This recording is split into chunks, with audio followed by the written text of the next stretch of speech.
जय श्री राम। राधे कृष्णा का हाथ जोड़ के प्रणाम सबको।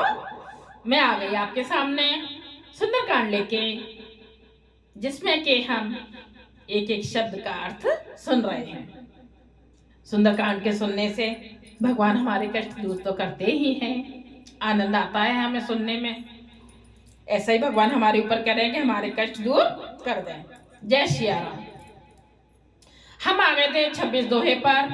26 दोहे से आगे आप 26 दोहे को मैं रिपीट कर देती हूँ, जिससे कि याद आ जाए हमने कहाँ छोड़ा था। जय सिया राम। पूछ बुझाई खोई श्रम,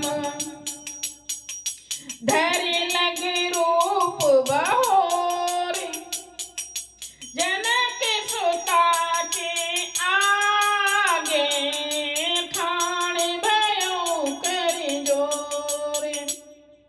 पूछ बुझाकर थकावट दूर करके और फिर छोटा सा रूप धारण कर हनुमान जी श्री जानकी जी के सामने हाथ जोड़कर जा खड़े हुए। चौपाई।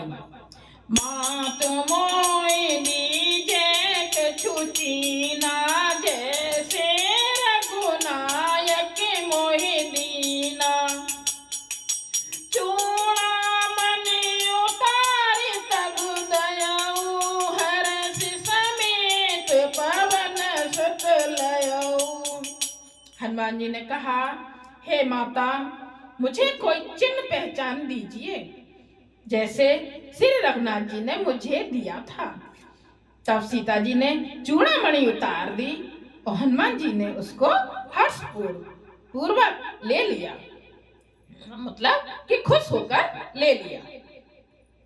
कहो बाते ऐसे मोर प्रणामा, सब प्रकार प्रभु पूरन कामा, दीन दयाल बिरुद संभारी, हरऊ नाथ मम संकट भारी।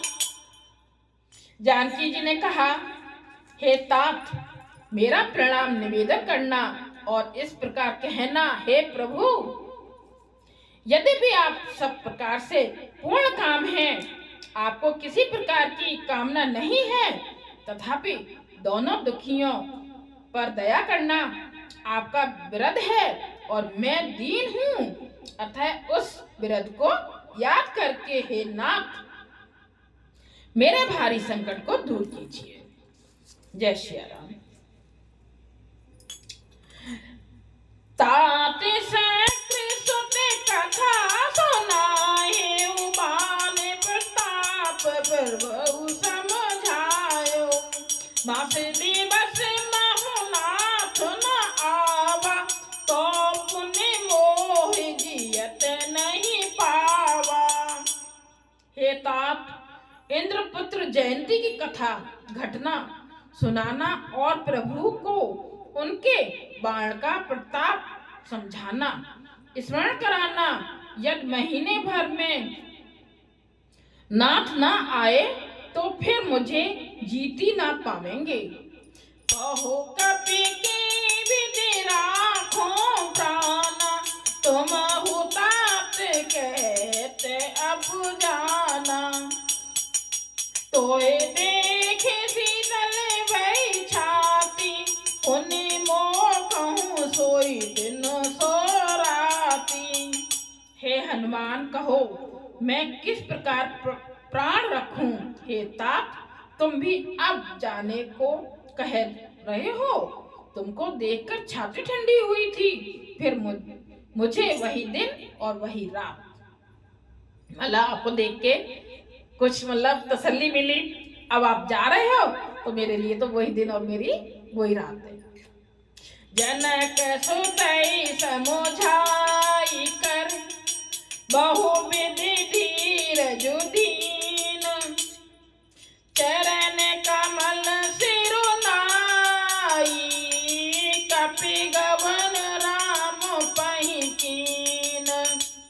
हनुमान जी ने जानकी जी को समझाकर बहुत प्रकार से धीरज दिया और उनके चरण कमलों में सिर नवाकर श्री राम जी के पास गमन किया। चलते महादोने करे जैसे भारी, गर्भ स्त्र वही सुन निश्चरे नारी। नाग सिंधु ए पार आवा, शब्द के पिला कपने सुनावा।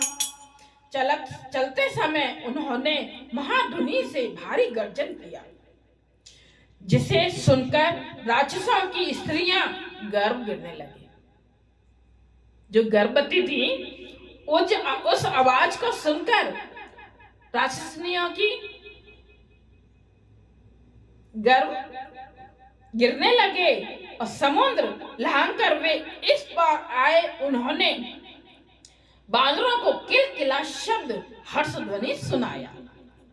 हरे से सब बिलो के हनुमाना, नूतन जन्म कपिन तब जाना। मुख प्रसन्न तन तेज विराजा, कीन से रामचंद्र करे काजा। हनुमान जी को देखकर सब हर्षित हो गए और तब बांदरों ने अपना नया जन्म समझा। हनुमान जी का मुख प्रसन्न है और शरीर में तेज विराजमान है, जिससे उन्होंने समझ लिया कि ये श्री रामचंद्र जी का कार्य कर आए हैं। मिले सकल अति भय सुखारी, तलफत मीन पाव जिम्मेवारी। चले हरष रघुनायक पासा, पूछत कहते नवल इतिहासा।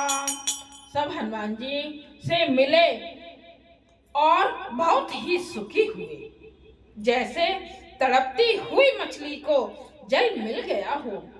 सब हर्षित होकर नए नए इतिहास वृत्तांत पूछते कहते हुए श्री रघुनाथ जी के पास चले। तबे मधुवन भीतर सब आए, अंगद सम्मत मधु फल खाए। रखवारे जब बरजन लागे, मुष्टि प्रहार हनत सब भागे। तब सब लोग मधुवन के भीतर आए और अंगद की संपत्ति से सबने मधुर फल या मधु और फल खाए। जब रखवाले बरसने लगे तब घूंसों की मार मारते ही सब रखवाले भाग छूटे। जाई पुकारे ते सब बने उजारे जुबराज, सुने सुग्रीव हरषि कपि करे आए प्रभु काज।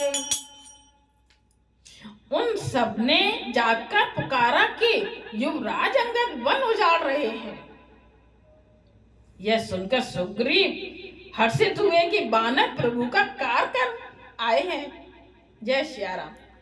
अब हम आ गए हैं 28 दोहे पर। 28 दोहे से आगे कल। जय सिया राम। सबको मेरा हाथ जोड़ के प्रणाम। जय सिया राम।